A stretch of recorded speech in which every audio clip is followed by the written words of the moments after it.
What about running backs? So similar to the quarterback position, what are some trends that make a running back a league winner? And then who are some people you see checking those boxes at the running back position? So with the running back position, you really want younger running backs. Running backs hit their peak years 2 and 3, and that's typically where we see the league winners. You want bell cows, like we talked about. All the top running backs are bell cows.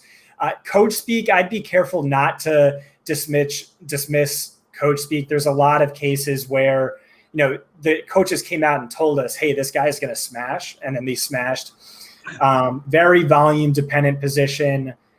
Typically avoid handcuffs and targets. You really want a running back involved in the passing game. Like we said, bell cow running backs.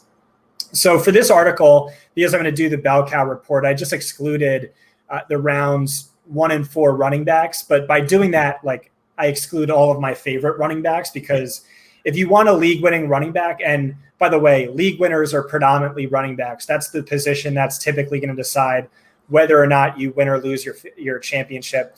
That's the most position in fantasy by a landslide outside of super flex leagues.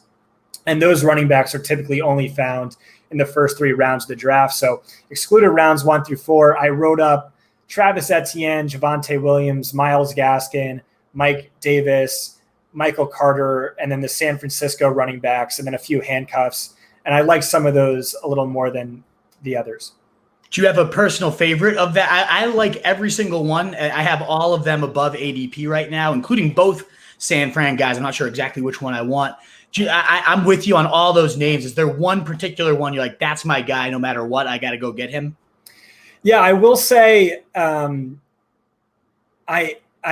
don't love the San Francisco running backs for start sit, because I don't see bell cow upside, but they are just incredibly undervalued still. And especially in best ball, I have those guys in a ton of best ball leagues. I really think they're just the Cleveland running backs, but at a 6-round discount. Could really see them, San Francisco, leading the league in rush attempts and rushing yards from the running back position. And Travis Etienne, I don't know that he's my favorite, but for whatever reason, I just keep winding up with exposure to him. And he's not cheap, but we could see, I think, an Alvin Kamara type rookie season with similar usage. That's how he's deployed, and he's highly productive in that role. So like Etienne a lot. I love him too. Yeah. In terms of those early guys, I know you said you don't go to them because that's the bell cow report, all that. But I just want to shout out a guy that I think checks a ton of the boxes that you brought up, in Antonio Gibson. Just because you cite, I love the stat that targets are worth 2.64 times as much as a carry in PPR leagues, which makes obvious sense when you're getting a full point for the reception.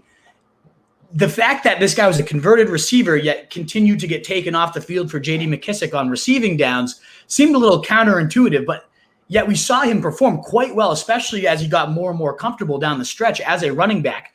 Double-digit rushing touchdowns, nearly 5 yards per carry. He seemed to really find his groove as the season went on. And you had a great tweet about how many more points, I forget the exact stats, but it was almost a touchdown more worth of points he averaged in wins versus losses. I think a lot more positive gauge scripts are going to be coming that way when you have Fitzmagic at QB. I really think this offense is going to take it to another level. They've all the coach speak, that coach speak box has been, he's a night and day what he was last year, especially as a receiver. We can kind of unlock him. I get he has a little toe injury, but all the reports were even with that, he was shining throughout OTAs and being used in much more creative ways. To me, he's kind of that round 2, late round 2 guy that I could see.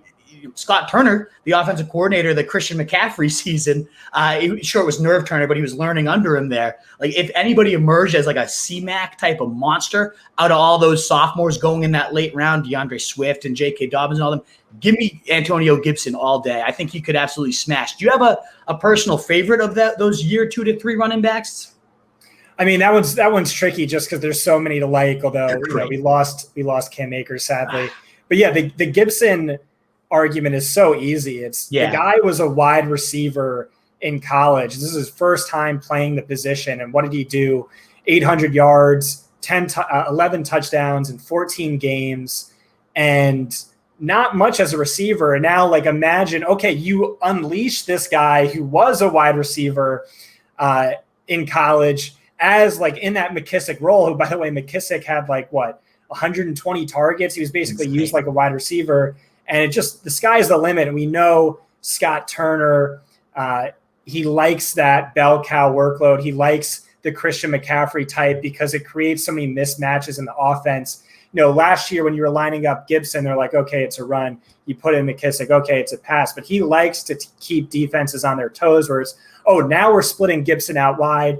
It reveals a tendency that they're going to later exploit, and it's going to put them in a favorable matchup. So really just, drool-inducing upside. He could be, Saquon Barkley type volume, but of course that's all a projection. That's all a hope. Could McKisson retain his role? God, I hope not, but it's certainly possible. Right. Yeah. That as you said, drool worthy. The amount of 11 touchdowns in that, conservative attack last year too. That only they wanted to be conservative. They were hampered by their QB. Imagine what he could put up if this offense truly does. It was his first time playing the position, and he was awesome. And you have to think he's going to be even better this year. So, and that's what all the coaches are saying. He's night and day, and he already was awesome. So, I can't. He's the one that I don't have him the highest. Everybody has Taylor the highest of those sophomores, but the one I'm most excited about and think could be like the best bet to beat Taylor would be Antonio Gibson. What is up, you fantasy wolf? Thanks so much for tuning in. If you haven't already, share your thoughts in the comments. Check out some more videos and join the newest Wolfpack by subscribing below.